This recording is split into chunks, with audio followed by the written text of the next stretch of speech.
Welcome back to The Serial Entrepreneur. I'm your host, Anna Wood. On today's episode, I'm joined by Yasmine Abdu, the founder of CarbonTrac. We discuss how sustainability can make money and isn't the cost sink that corporates think it is, making sure to enjoy the founder journey and winning the Eco Warrior Award at the Hustle Awards 2025. Let's dig in. Hi Yasmine, welcome to the podcast today. How are you? I'm great, Anna. How are you? Thank you for having me. Yeah, I'm really good, thank you. Thank you for coming on the podcast. So we begin each episode with our signature icebreaker question, which is, what's your favourite breakfast cereal and why? I would say granola because you can add different ingredients every now and then and it would change the whole taste. It just makes my day because I like making it myself in the oven. So that's Yeah, I think granola might be the most popular option on the podcast besides people saying they don't have breakfast. So would you be able to introduce yourself and tell me about your background? Yep. So I'm Yasmin. I am the founder of CarbonTrac. I founded CarbonTrac after graduating last year in May with a degree in chemical engineering from UCL. And I've been working with sustainable tech startups since I was around 17. So I've dabbled into AI, blockchain, Web3, and a bunch of different other technologies since then. Great. So what is CarbonTrac and what are you trying to achieve? So CarbonTrac is an AI platform that simplifies, gamifies, and rewards sustainable grocery shopping by integrating directly into supermarket loyalty cards, which means absolutely no extra steps are required for shoppers. No scans, no downloads, no QR codes. Simply shop, scan your loyalty card. And we're on a mission to cut UK emissions by 5% by 2030 through the power of small sustainable actions. Great. So what are the kind of rewards that come with that? Oh, so rewards there's two different aspects to that really. So there's the financial incentives. We can give customers up to £10 in cashback for a month if they meet a certain threshold with regards to how sustainable their shopping choices have been. And the second one is emotional impact translations. So obviously to incentivize people to make better choices, financial aspect is one part, but another one shown by the Harvard Business Review is that 44% more likely to make better decisions based on how they make you feel. So instead of telling people you saved 200 kilograms of CO2 this year, which absolutely nobody I've met understands, we translate that impact into something they can feel. So every time you make a swap with one tap, it would tell you something like, if you make this swap 6 more times, you'd save a turtle's worth of ocean plastic or Arctic ice for penguins. Because people don't connect with raw numbers, but they do connect with things they can see, picture, and care about. Yeah, great. So what was the inspiration behind founding CarbonTrac? When I discovered that 34% of world emissions come from food, I wanted to make better choices. I quickly realized how difficult it was to navigate sustainability. There are just way too many factors. There's packaging, there's transport, farming methods. Where does one even start, even if you wanted to make better choices? So I interviewed 1,176 shoppers and found out that the biggest barrier wasn't the lack of willingness, it was actually the lack of clarity and convenience. And it was also proven by research studies, I think it was the World Economic Forum, that 80% of Gen Z and millennials want to make more sustainable choices, but only 12% actually do. So there's a 68% gap in between where people have the motivation but lack the action. And it turns out people just don't have the data to make those better choices, and it's just not seamless enough for them. Nobody wants to take the extra steps of the scanning, of the downloads, etc., etc. And it turns out one of the other more deeper reasons why people don't take action is that we're often told our choices don't matter because we're just one person. But we're not one person. We're 8 billion people. And the choices we make together have the power to disrupt and reshape entire supply chains. Yeah, so how do you see the growth of the platform? So what we're trying to do in the meantime is trying to assemble as many partners globally as we possibly can. So we've got the United Nations ITU, the UNESCO, Nestle, Sage, Samsung, Huawei, a couple other big organizations. So we've created this ecosystem of support and growth that we're able to expand exponentially once we launch. Obviously, a lot of them have provided us with advisors, with funding to help us refine the product before we get it to a place where we want to get into market. So that's one of the key things we've been working on to drive CarbonTrac in the right direction. With regards to launch, we aim to sign our first contracts by the end of the year. It's looking promising with one major UK retailer, and we're also in discussions with the European Union to try to get one of those chains there on board. Yeah, that's great. So you founded CarbonTrac straight after university. why was this? Why didn't you look into kind of going somewhere else? Why did you decide like the path of a founder is for me? So I've been doing hackathons every weekend since my second year of university. I dabbled into anything you could possibly imagine. I've been to surgical hackathons, to AI hackathons, to agriculture hackathons. Bear in mind, I can't code if my life depends on it.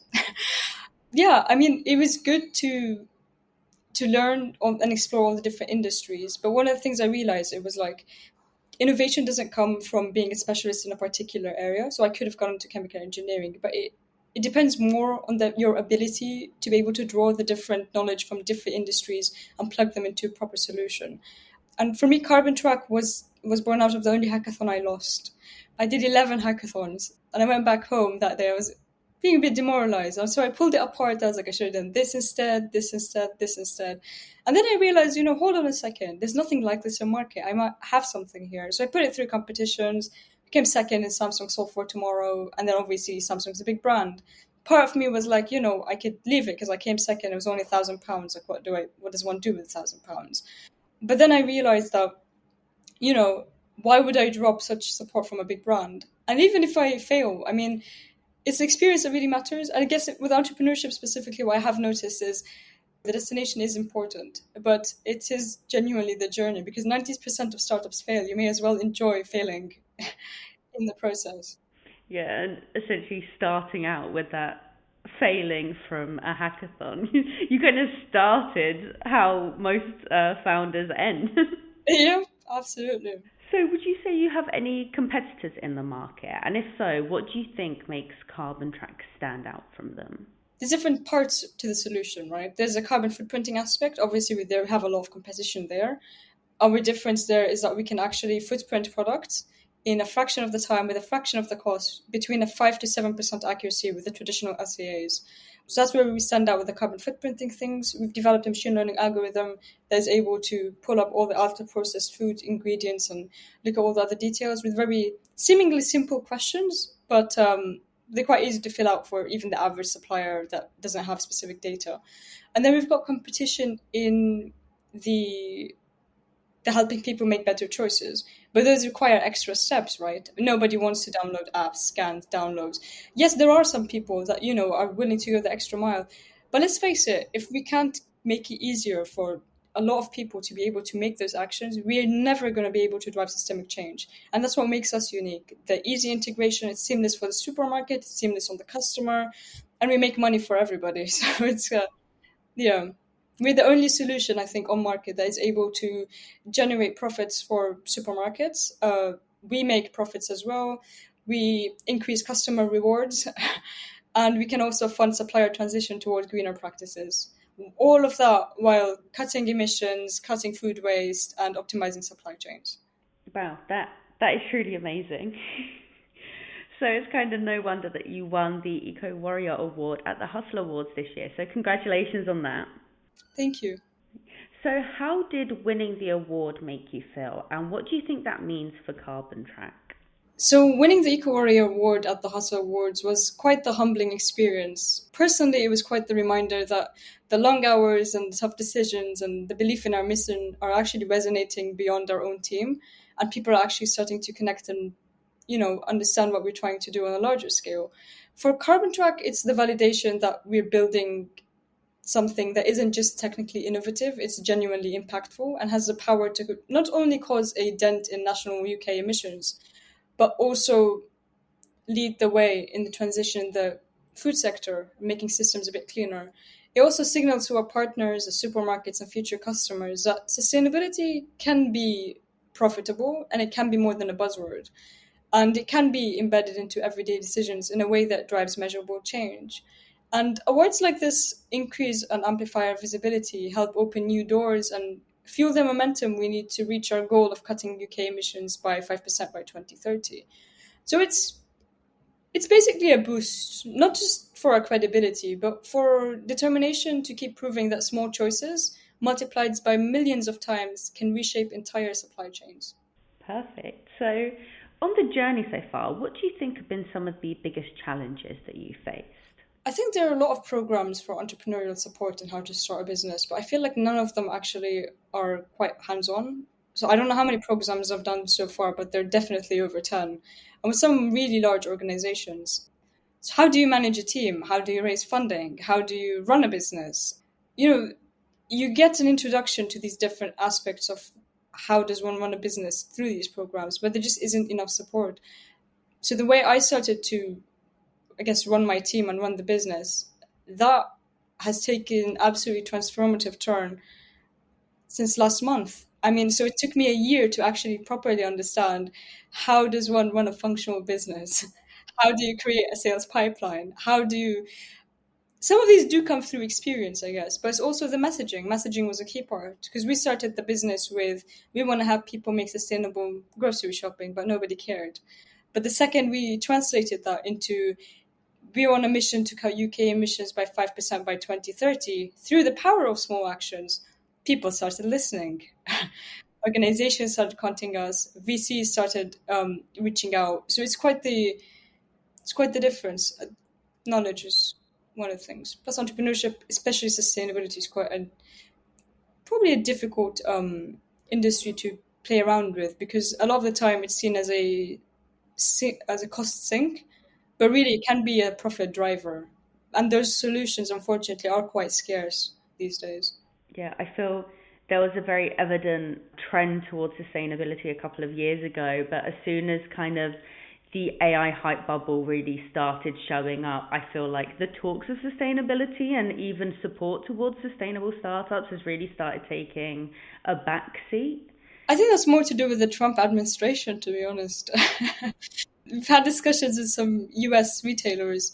I think some programs there were banned from using specific certain words relating to sustainability, which I think is ridiculous. So yeah, they don't really care too much about the carbon stuff. And obviously the US has such large market influence to a point where it kind of ripples across. And since AI is quite the big bubble, but AI can also be used to improve sustainability, which is what we're trying to do with our machine learning models. Geopolitical concerns, geopolitical reasons, policies, bad policies, and we just don't have enough policies in place to be able to do more in the space right now. Yeah, wow. Well, kind of on the flip side of that question, what do you think have been some of the biggest highlights since founding the company? Oh, I mean, in the same month we properly started working on this, which is like May last year since graduation. We won a UN fellowship with the UN ITU. And the same month, we won the London Mayor's Award for Entrepreneurship. 3 months later, I was meeting a president in Czech Republic. A couple months after that, I was in China meeting another set of presidents. And so it's really been the exponential belief the second we change the sort of messaging and trying to work things out. It's been a remarkable journey. I think the growth of this is something I'm very proud of, and regardless where it ends up, I'm pretty happy with where it's gone so far, and I'm pretty confident. Fingers crossed, we are able to cut not only UK emissions by 5% by 2030, but let's say European emissions by like 3% by 2030. Yeah, you've been on quite the journey, meeting so many kind of high profile people, and it really does go to show the kind of growth that you've already had within a year, let alone what you're going to see in the next 2, 3 plus years. hmm But I think one of the major barriers at the moment is that I do two full-time jobs, so I do a day job as well. I am planning to take CarbonTrac full-time very, very soon. So we are planning to open a fundraise soon, because I have a team of 8 employees at CarbonTrac at the moment, and it would be a shame to drop all that for some safety. Yeah, definitely. Have you received funding yet? So far, we've been fully grant funded, but we are planning to start giving away equity. Obviously, not too much, which is why we've delayed it so far. Because what I've realized is when you raise at a lower valuation, they take a bigger chunk, and then sometimes it impacts your mission and your impact. But we're an impact-driven business, so even if it means I take a bit more, yeah, a bit more rough days, then it's for the sake of the business, and I'm confident we'll get it to that stage. Then I'm more than happy to do that. So. Yeah. So it's definitely like an active choice not to fundraise earlier. Oh, absolutely. We've had inbound interest from VCs, but I've put them on hold because I said it wasn't the right time, and I'm probably more interested in raising from angels. That said, VCs are not haven't blocked the door for them yet because there are some impact VCs which I am exploring as well. Yeah, that's very interesting. One of our other winners has also done a very similar thing. So I think it's a kind of a trend that's coming up of people really waiting for the right opportunity to start raising funding rather than kind of a preconceived notion of you've got to raise funding straight away. Yeah, absolutely. So what do you think have been some of the lessons that you've learned on the journey so far? It takes a village to build a business. If you're trying to drive something that will change entire systems or the way people shop, not just shop, I think to do just about everything, then you will need as much support as possible. So I guess some people do focus on funding, but I think one of the more important factors is creating an ecosystem of support around you, where you're able to pull support and advice from organizations that not only provide you with visibility, but also funding, advisors, people you can reach out to, usually for free. And you'll be surprised how many of these corporations actually want to help. So that's one thing that would have been useful if I knew about, well, a lot more people know about. And then another thing would be that it's okay to feel like things are not going well because every couple of weeks I do call my mom and I tell her I'm going to shut the business down. But it's not going to happen. I keep going because every 2 weeks something more exciting happens.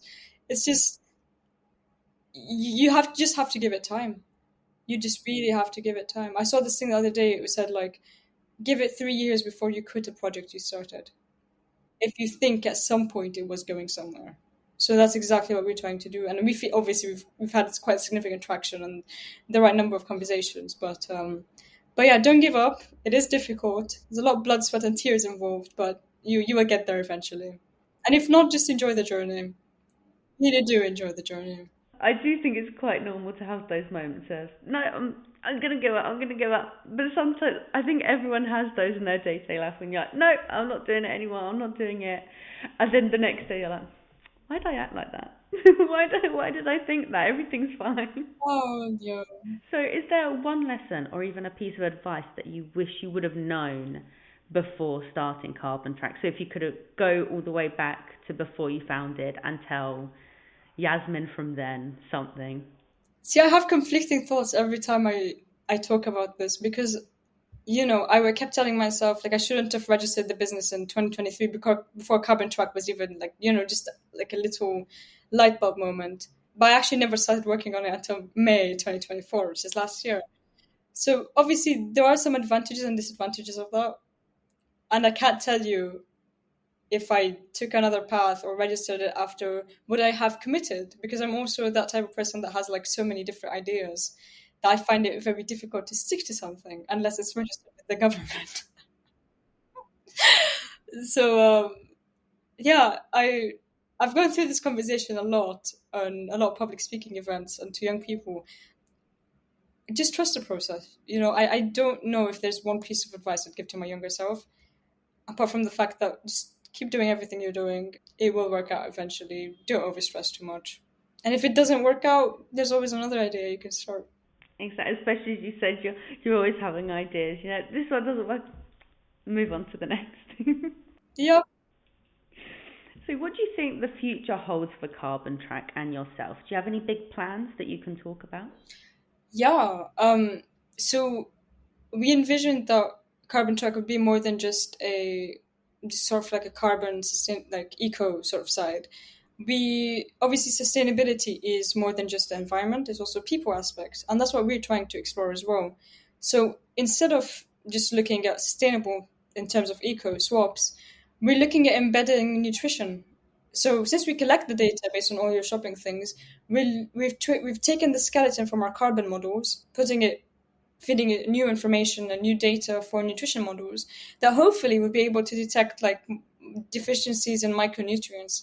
So every 2 weeks, it would tell you something like, based on your shopping choices in the last 2 weeks, it seems like your diet might be deficient in selenium. Would you like to add Brazil nuts, tuna, mackerel, etc., etc.? If you're type 1 diabetic, it's easier for you to make choices. You're low cholesterol, high cholesterol, you love the gym, you want to bulk, or you want to cut, etc., etc. So I think the options there are limitless. And in terms of impact, I would say that people don't really know that bad diets kill more people than smoking does. But you don't hear about that statistic as much as you probably should be. So that's what we're trying to do. 2 billion people in the world have nutrient deficiencies that obviously lead on to other bigger problems you have. to tackle them earlier. So not only do we want to see a better planet with CarbonTrac, we want to see better and healthier people as well. It's creating data layer for food systems with a seamless experience. Yeah, that's really interesting. I think there's been a huge drive recently and a real big trend about people really taking more care about nutrition, and there's like a big trend towards health and lifestyle recently and like improving that. So that's such a interesting kind of way to take that. You're like, we don't just want to improve kind of the earth but also the people there. Yeah, and one of the other reasons we also explored this a bit more is because we don't want to cut off the whole U.S. market, and we do have lots of connections to U.S. retailers, which is another thing. And in the U.S., there are specific areas where people are willing to pay a lot more. The Whole Foods is a lot of a bigger thing in the U.S. People are a bit more health conscious to some extent, not all of them. And so we kind of block out an entire market if we just do carbon. But at the same time, everybody wins in that sort of way too. It's two different business models, but largely the same sort of integration stuff. Yeah, that's really interesting. So to kind of round off the podcast episode, is there anything else that you wanted to add or plug? Yeah, I used to think that climate change was the responsibility for the big companies, but those companies, they don't operate on principle, they operate on profit. And profit is driven by demand, our demand. So if we change the demand, we shift the system. And that's what we're trying to do. Your choices do matter. And something as small as swapping dairy milk for oat milk just in coffee, if everybody in the UK who drinks coffee makes that swap, we can cut UK emissions by up to 1.1%, which I know sounds like a very small figure, but in the grand scheme of things, that's just your coffee. Imagine what we can do with smaller other little choices, like swapping red meat for white meat in terms of 70-gram portions. We can cut UK emissions by another 2.7%. So we've already have 3.7% roughly of emissions cut through two little tiny actions. And that's what we're trying to do. You can go vegan if you want to, you can go vegetarian if you want to, but if we can drive small micro behaviors and embed them in the current system we have, then that in itself is strong enough to drive that sort of systemic change we need. Because you change the demand, you change the way suppliers, how they source their from farmers and how farmers operate in their practices. So it ripples kind of nicely right back to the farm, triggers a sort of change, and then we end up with a greener planet. Yeah. Well, that's amazing, and I'm really excited to see kind of what's next for CarbonTrac and to see how you continue to grow. So thank you so much for coming on the podcast today. It's been amazing speaking with you. Thank you for having me on this, Anna. Yeah, and once again, congratulations on winning Eco Warrior Award at the Hustle Awards this year. Thank you so much. If you liked this episode, be sure to subscribe to the podcast and check out Startup Magazine's socials to stay up to date on the latest startups news.